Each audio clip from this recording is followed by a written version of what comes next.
All right. I think we're live. So I'm just going to continue with Surah 46. And I believe we left off with people accusing Muhammad of being a magician and a forger. And this is a common occurrence in the Quran. Muhammad responds to these accusations that he's forged parts of the Quran. And I talked a little bit about this yesterday, how he used things like the infancy gospel of Thomas and the Gnostic texts and various, just a whole welter of different sources, and kind of jam them all into the Quran and try to claim that this is basically part of the revelation of God. So he couldn't really distinguish between the Talmud and the Torah, the books of Moses. He couldn't distinguish between the Gospels, the canonical Gospels that we know, and Gnostic texts.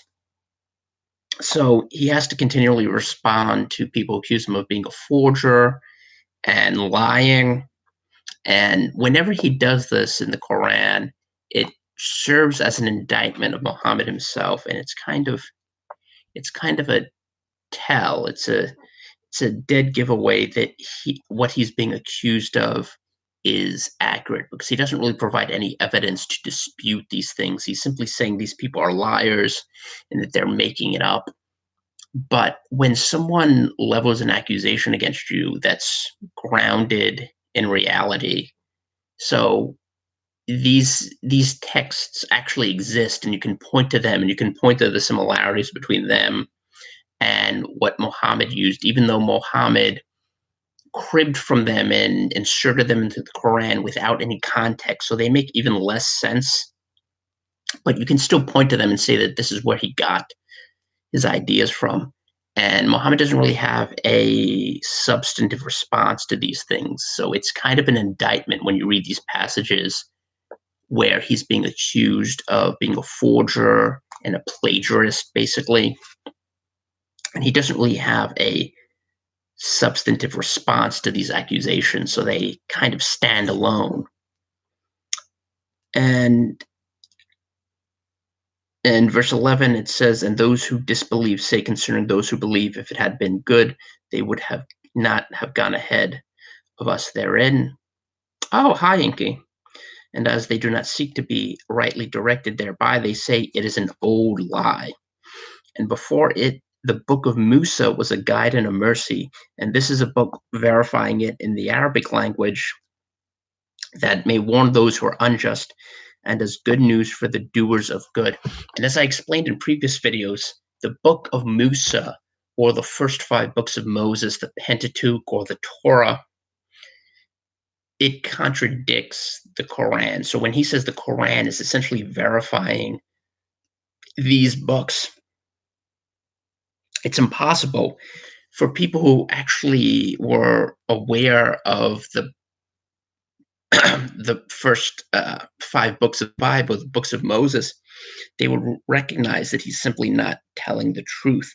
So in Leviticus 11, it says, "And the Lord spake unto Moses and to Aaron, saying unto them, Speak unto the children of Israel, saying, These are the beasts which ye shall eat among all the beasts that are on the earth.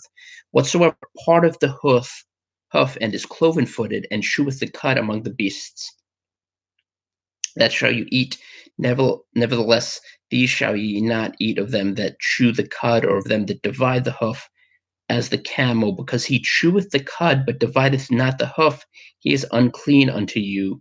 And the coney, because he cheweth the cud, but divideth not the hoof, he is unclean unto you. And the hare, because he cheweth the cud, but divideth not the hoof, he is unclean unto you. And the swine, though he divide the hoof, and be cloven-footed, yet he cheweth not the cud, he is unclean to you. Of their flesh shall ye not eat, and their carcass shall ye not touch, they are unclean to you." So here you have God explicitly telling Israel what they can and cannot eat. And including that are swine I eat pigs and camel. And what does Muhammad say? Muhammad says you can't eat swine, but camel camel is just fine. You can eat camel. And what's the justification he uses? He says that this was some sort of punishment for Jews. This was punishing the Jews, saying that they couldn't eat these beasts, but Muslims are entitled to eat them because they're not being punished. Now, there are a couple of things wrong with this. First of all, the law itself is not a punishment. Now, it says in the Old Testament, the New Testament, keeping the law or promising to keep the law is a curse. In Nehemiah, when the Jews were regathered, when they returned to Jerusalem, and they entered into a covenant to keep the law, it says they entered into a curse. But the law itself is not a curse. David repeatedly says he he delights in the law, he loves the law. And so Psalm 119, the longest psalm, is a description of how he loves God's law. So Muhammad is just wrong in this case, but also it's completely contradictory. If you say that your book in Arabic is simply affirming the books of Moses, but then you have something that completely contradicts those books that says, hey, you can eat camel. And why would you want to eat camel? Because camel was um, an important livestock in the Middle East, in this part of Arabia. And Muhammad didn't want to tell people that they couldn't eat camel. It's as simple as that. So in other words, he's he's simply saying, well, this part of the Mosaic law doesn't apply because it would be inconvenient for me and for other Muslims, people that I want to get on board with this ridiculous new religion I've created. It would be inconvenient for them to actually try to keep the dietary laws that God gave Israel after leading them out of captivity in Egypt. It would be really inconvenient for me. So I'm just not going to do that. And I'm going to invent something that just doesn't make any sense whatsoever, saying that they were told not to eat camels because they were cursed by God. And why would they be cursed by God if God was in the middle of making a covenant with them and pledging to protect them if they abided by God's law? It doesn't make any sense, but this is something you find repeatedly in the Quran, just a book that's just rife with contradictions and glaring errors. And this is one of the biggest ones that you find in this surah.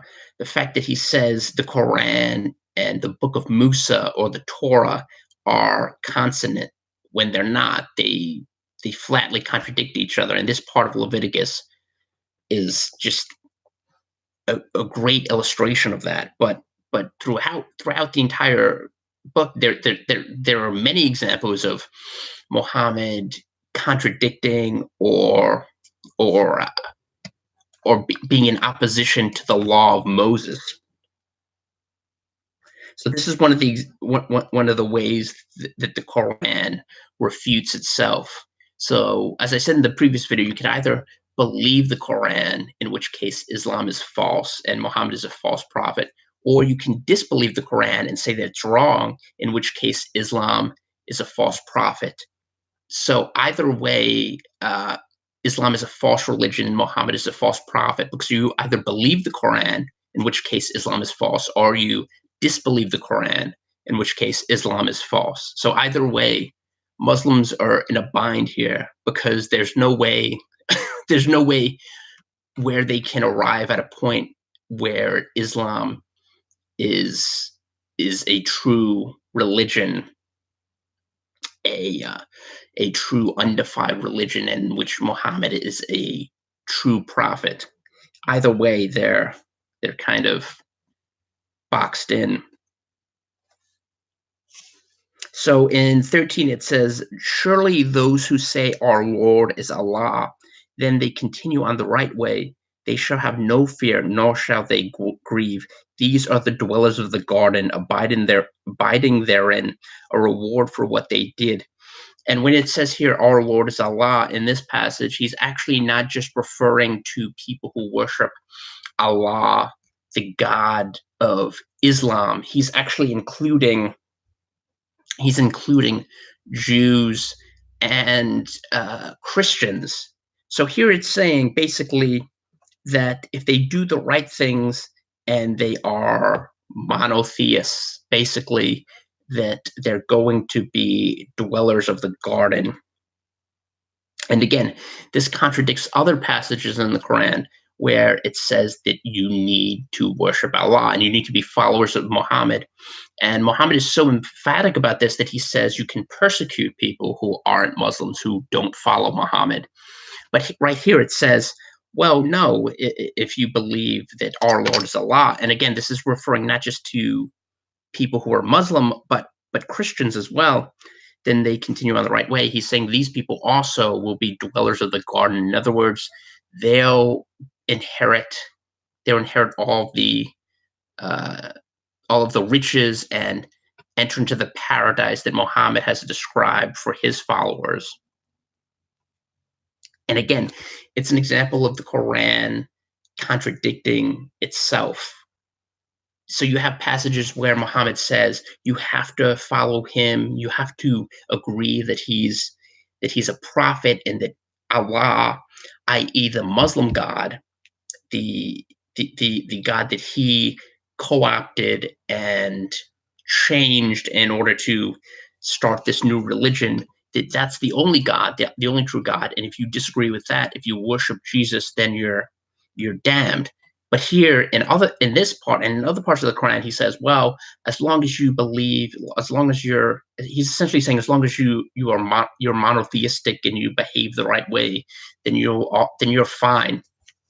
And this is also described in the story where Muhammad, where people challenge him, and he takes a story where he takes the Torah and the Gospel and puts them on a pillow, or a raised pillow, and says, well, you have these things. So in other words, he's saying that Christians and Jews also have are following their religion, and that's fine. There's nothing wrong with that. And this is affirmed when he continually says the Torah and the Gospel, that these are right books, even though the Quran contradicts them repeatedly. He's saying they're right. So again, you have something where Muhammad doesn't he doesn't know what salvation is, and he doesn't know the meaning of following God. That there's an exclusivity here, and even in the Old Testament, uh, non-Jews weren't commanded to keep the law, but God was very specific about who should be worshipped. And this is why when the Philistines tried to bring the ark into their temple, with their idols of Dagon, those idols were destroyed. So God repeatedly emphasized the fact that there is one God. There's one universal God that's created everything and that is worthy of worship. And there are all of these little gods, these lowercase gods, or false gods, you would call them, like Dagon or Baal, or any of the Egyptian gods. That these are not they have no power. There's no power in any of these idols. And this is something that Muhammad really didn't comprehend. So he has trouble differentiating between really differentiating between these different things. And even in parts of the Quran, it's not simply Jews and Christians, but he also says that Sabians are fine. They're an extinct people group that coincided with the rise of Islam, and whom Muhammad adopted a lot of polytheistic practices from. And I'm going to talk about that later on in this surah. But to continue, in verse 15, it says, "And we have enjoined on man doing of good to his parents. With trouble did his mother bear him, and with trouble did she bring him forth. And the bearing of him and the weaning of him was 30 months, until when he attains his maturity and reaches 40 years, he says, My Lord, grant me that I may give thanks for thy favor, which thou hast bestowed on me and my parents, that I may do good which pleases thee, and do good to me in respect of my offspring. Surely I turn to thee, and surely I am of those who submit." And and this raises an interesting point, because in Sahih Muslim 83425, there's a story of a slave who comes into the home of a family, and as he reaches puberty and grows up, he there's a question about whether or not he can stay in the same home of this woman who's unrelated to him. And Muhammad actually advises her to breastfeed him, even though this is a man, basically. He advises her to breastfeed him. And this is something that's part of Islamic doctrine. This is part of an authentic hadith, and this is part of Islam. You should breastfeed someone in your house, who a male who's an adult, so that the basic idea is to turn them into a family member by proxy, so that they can share the same house as a woman to whom they're not related to. And it's really bizarre, but and this was something that they described in Islamicize Me, the mockumentary that David Wood did, to point out how ridiculous Islam is. They try to undertake everything that's recommended or suggested in Islam.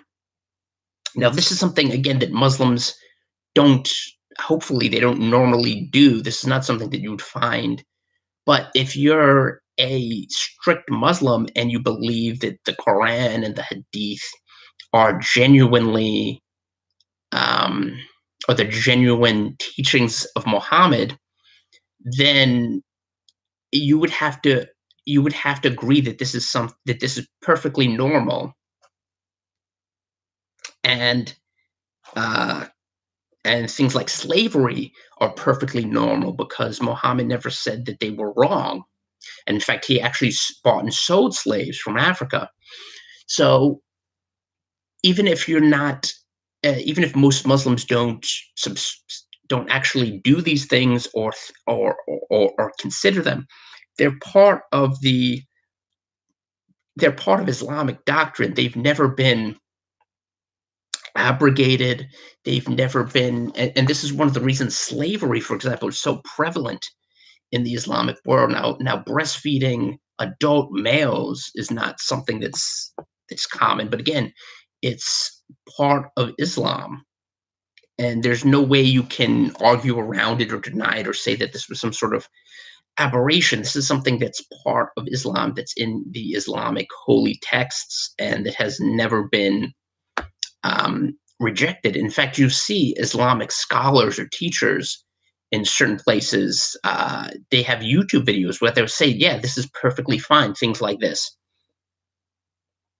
So in verse 18, it says, "These are they against whom the word has proved true among the nations of jinn, and the men that have already passed away before them. Surely they are the losers." And this is a recurring trope where Muhammad calls people losers, or says the people who don't follow him are losers. "And for all degrees according to what they did, and that he may pay them back fully their deeds, and they shall not be wronged." And again, this is something that comes up later in the surah, where he says in verse 29, and when we turned towards you a party of the jinn who listened to the Quran, so when they came to it, they said, be silent. Then when it was finished, they turned back to their people among them. They said, oh, our people, we have listened to a book revealed after Musa, verifying that which is before it, guiding to the truth into a right path.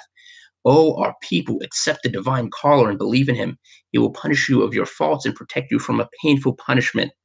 And whoever does not accept the divine caller, he shall not escape in the earth, and he shall not have guardians besides him. These are in manifest error. And again, this is Muhammad elevating himself to the status of some sort of divinely inspired or created, almost the quasi deity, someone whose words have the power of scripture, and someone you should believe in and follow almost as if he's a god. But the interesting thing about this is the description of jinn. Now, jinn is a word, the anglicized version is genie, and people think of, and this is why when you think of depictions of, uh, you know, the ancient Middle East, this is what you think of, but it just means simply to hide or conceal. So that's what jinn means, and it's an example again of Islam's polytheistic roots, because the jinn is something that preceded Islam. It's something that was thought to be ubiquitous in the Arab world, and it's just another form of animism. When you think of Shintoism in Japan, or the folk religions in parts of Asia or Africa, they think that the trees and rocks, all of these things have their own spirits, and jinn are these spirits that are concealed. They're not precisely demons or angels, which is why they can be either good or bad, but they're basically these concealed spirits that affect human events. And this is a very pagan polytheistic idea, and it's something that's integral to Islam. And it's one of the reasons, like I mentioned in another video, the fact that you see all of these ads in the back of AM New York or Metro, these free newspapers. You see these ads in the back with African or Asian or South Asian Indian spiritual healers or spiritual advisors, these people. And one of the things, very often, these are Muslims, or they come from Muslim backgrounds, and they say one of the things they can do is get rid of jinn, these spirits, these unseen spirits. And this is something that predates Islam and that Muhammad adopted from the pagan culture, which was a very animistic, almost like akin to what you see with Shintoism in Japan, and how people in Japan think that even some secular people that think that there are spirits in all of the throughout nature. And this is something that's really prevalent in Islam, and it's something that Muhammad believed in, and that you find throughout the Quran.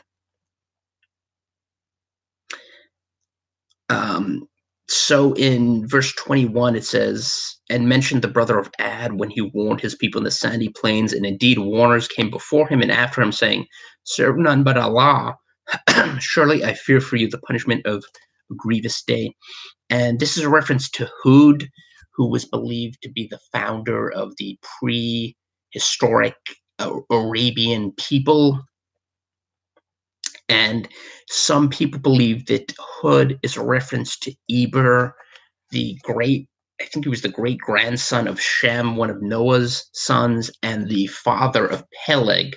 But again, this is just speculation.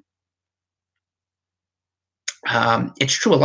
Unfortunately, like some Christians actually believe in these really weird things. I was just trying to point out that that the presence of jinn, which you find throughout the Quran, belies the claim that Islam is this monotheistic religion. When you see practices that are adopted from the Sabians, like the Umrah and the Hajj, and the number of prayers, the Salat, and things like jinn, which are adopted almost wholesale from the pre-Islamic pagan culture, that this kind of refutes the idea that Islam is a strictly monotheistic religion when it's shaped to such an extent by the pagan culture surrounding it.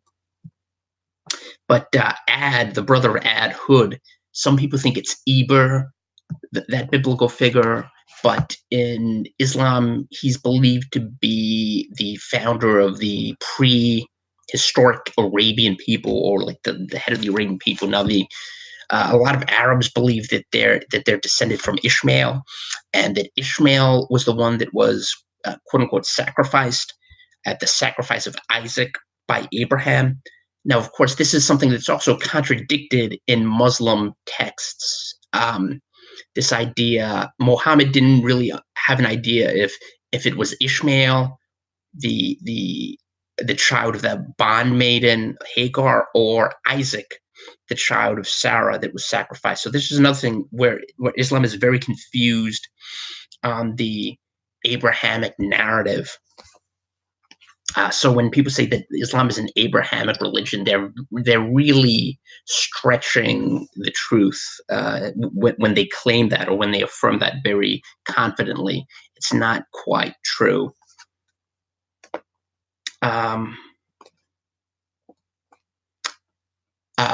Catholic spies.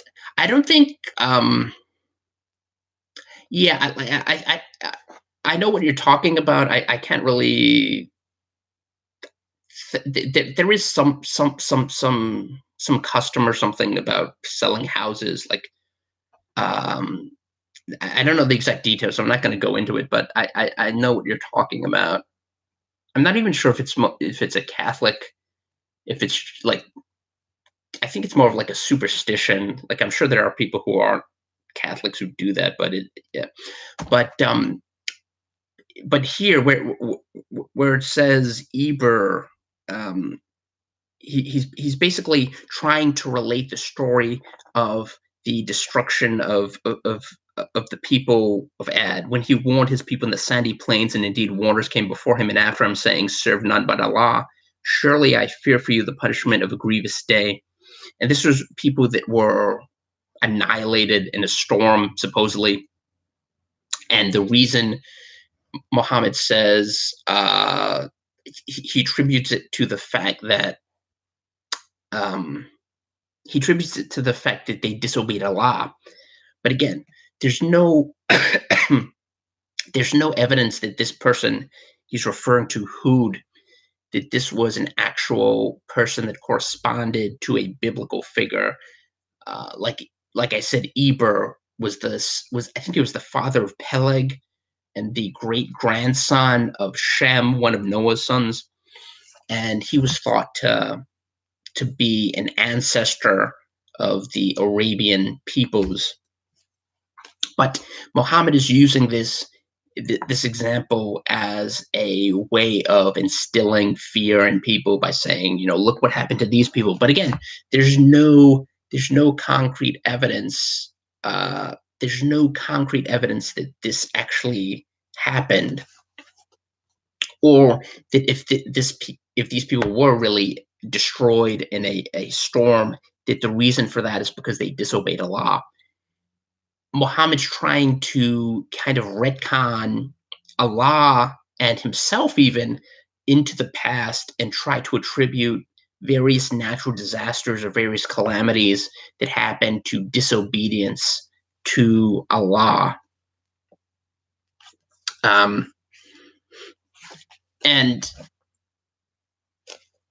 it's a really it's a very, very disingenuous way of trying to gather followers. And he continues in 25, destroying everything by the command of its Lord, so they became such naught could be seen except their dwellings. Thus do we reward the guilty people. And certainly we had established them in what we have not established in you. We had given them ears and eyes and hearts, but neither their ears nor their eyes nor their hearts availed them aught, since they denied the communications of Allah, and that which they mocked encompassed them. And certainly we destroyed the towns which are around you, and we repeat the communication that they might turn. Why did not then those people help them whom they took for gods besides Allah to draw them nigh to him? Nay, they were lost to them, and this was their lie and what they forged. And this is also really bizarre when you think about the people he's referring to. These are people from ostensibly centuries ago, and he's basically using this as an indictment of Trinitarianism and Orthodox Christianity. But these people wouldn't probably, I'm guessing they probably wouldn't have been Christians to begin with. So it's questionable about whether or not they would have called upon Christ. So this is really kind of a non sequitur when you look at it like that. Yeah, definitely share this video if you find it interesting. But again, this just emphasizes the fact that Muhammad doesn't have any real evidentiary claims to his prophethood. The only things he's using to point to Allah's supremacy and the fact that he's a prophet really are these old narratives, these biblical narratives that he's co-opted and really mangled, but also the military victories that he's initiated. So the fact that Muhammad was victorious in battle, he's using this as an argument to follow him and to worship Allah. And this is the exact opposite of what Jesus did. In fact, when many of his disciples were really under the misimpression that he was going to be the Messiah. He wasn't going to be the suffering servant. He was going to be the Messiah in the form of David, a conquering king. And he had to repeatedly disabuse them of this notion that he was going to lead an insurrection against the Roman Empire. And in fact, he rebuked Peter. He rebuked Peter. He told others who were trying to get him to become a king. In fact, this was one of the reasons he wept when he was triumphantly led through the gate in Jerusalem.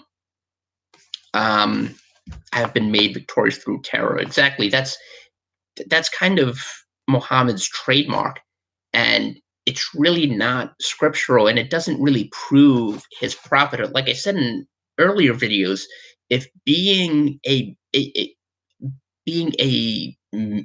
victorious militarily was the sign of a prophet, then you could say Scipio or Alexander the Great, Dhu Qarnayn, according to the Quran, that these people were much greater prophets than Muhammad, or Caesar, or Augustus, who instituted the Pax Romana, the century of peace in Rome, that these people were much greater prophets than Muhammad, though he did win some very impressive military battles eventually. And by the time he died, much of the Arabian Peninsula had been solidified. But the thing is, when he died, the Ridda Wars broke out. If things had went a different way, we wouldn't have really known much about Muhammad at all, and Islam would be a very minuscule religion along the lines of what the Baha'i or the Baha'i or the Ahmadiyya, or one of these other very marginal sects. So using these military victories as some sort of claim to prophethood is really, it's really stretching it. So the surah concludes in verse 35, where it says, "Therefore bear up patiently, as did the apostles, endowed with constancy, bear up with patience, and do not seek to hasten for them their doom, On the day that they shall see what they are promised, they shall be as if they had not tarried save an hour of the day. A sufficient exposition. Shall then any be destroyed save the transgressing people? And again, this is where where the Quran completely contradicts itself. So he's saying he's saying we shouldn't seek to hasten their doom, but this is in the same book where Muslims are relentlessly exhorted to persecute and eliminate apostates. So, and this is in Surah 2. This is Surah 2, 191. Let me just flip to that. And this is probably the most famous surah from the Quran. If for people who don't know anything else about the Quran, they probably have heard of this surah because it's used repeatedly by jihadist groups, ISIS and Al Qaeda and Boko Haram. Virtually every single Sunni or Shia jihadist group has relied on this surah, so they probably heard about it, even people who are completely unfamiliar with Islam in general. So it says, and kill them wherever you find them, and drive them out from whence they drove you out, and persecution is severer than slaughter, and do not fight with them at the sacred mosque until they fight with you in it. But if they do fight you, then slay them. Such is the recompense of unbelievers. And again, I showed in previous videos how Islam is not a defensive religion, how Muhammad was the first person to attack, and he needed to attack because he had very few followers until he started raiding caravans and attacking people. And he repeatedly broke oaths, as it says in the Quran, you're not going to be held to oaths that you make. So this first verse doesn't kill them wherever you find them. This is something that's a bedrock principle, particularly of jihadist groups, but it's also something that's part of the Quran, which has never been abrogated. So Muslims have to reconcile themselves to that fact that if they want to reject this verse, they're basically saying part of the Quran, which they believe to be created by Allah and to be eternal, they're saying this part of the Quran is we're just not going to deal with it, even though despite the fact that it's never been abrogated and this is a bedrock principle of Islam. Okay, so that was the Sand Hills, and the next surah I'm going to address is Surah 47, Muhammad. And I think I'll do a video along with this about Muhammad's ethics. Yeah, it says if a Muslim is friends with a Christian or a Jew. Yeah, and this is something this is a point I addressed in another video, the fact that you hear a lot about takfiris, particularly with these Sunni jihadist groups, beginning in the modern era during the one of the first major examples of this in contemporary times was the assassination of Anwar Sadat. Now, Islam notionally prohibits killing leaders, the leaders of nations, but the Khalid Islambuli, the assassin and the head of the cell that carried out this assassination, and they were attempting to overthrow the Egyptian government, Egyptian Islamic Jihad. His rationale was that he was no longer a Muslim. Sadat was no longer a Muslim. Ironically, Sadat was the one who freed a lot of these Islamic militants, quote unquote. So he kind of hastened his own demise in that sense. He freed them as a bulwark against the Marxist or Arab nationalists that were still around from the era of Gamal Abdel Nasser. So he was killed by this guy, and this guy's reasoning, he had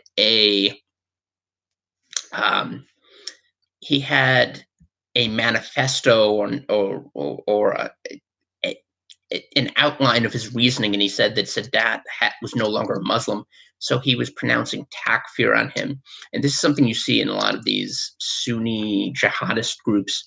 They are accuse others of being takfiris, even other jihadists. So you'll have Al Qaeda saying that, or the leader of Al Qaeda saying that ISIS is not that they're not real Muslims, or conversely, the leader of ISIS or the former leader, he's now deceased, of course, but you have people in ISIS say, jihadists in ISIS say, Al Qaeda or Jabhat al Nusra, they're not real Muslims, and you'll have these internecine wars. But you'll also have them attack quote unquote moderate Muslims or liberal westernized Muslims who disassociate themselves from groups like ISIS. They'll say these people aren't real Muslims. So you have all of these Muslims pronouncing takfir on one another. But the truth is, Muhammad was the first one to be a takfiri, in the sense that he said, hypocrites. When he condemns unbelievers and hypocrites, these are two distinct categories. Unbelievers, in other words, are Jews or Christians or pagans. Hypocrites are people who profess to be Muslims, but Muhammad doesn't think they're really Muslims because they disagree with him, or they refuse to follow him in a certain respect, or they resist him. So he calls them hypocrites, or they abandon him. They leave, they flee during a military battle. So he'll say that these Muslims are hypocrites. Yeah, I've actually seen that movie. It's not bad. I'm not a big Gerard Butler fan, but it's actually a pretty good movie.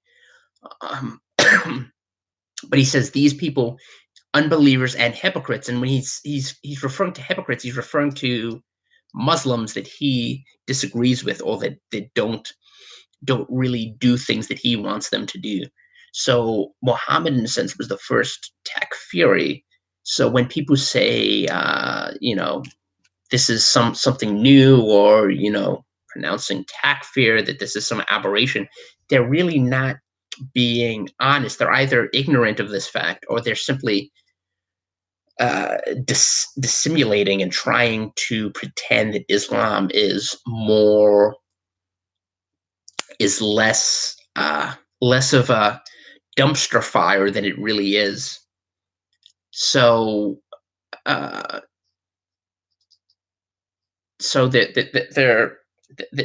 kind of distorting the historiography of Islam, because if you want to see the first really takfiri Muslim, that would be Muhammad, since he was the one casting aspersions and trying to read people out of the caliphate.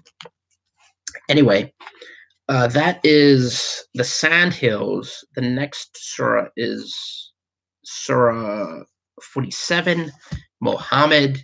That should be an interesting surah. And thanks everyone for joining. George, Nenzo, Love and Light, Sam, Inky, of course, Up with God, and Quarence, and Mark. And I'll see you next time.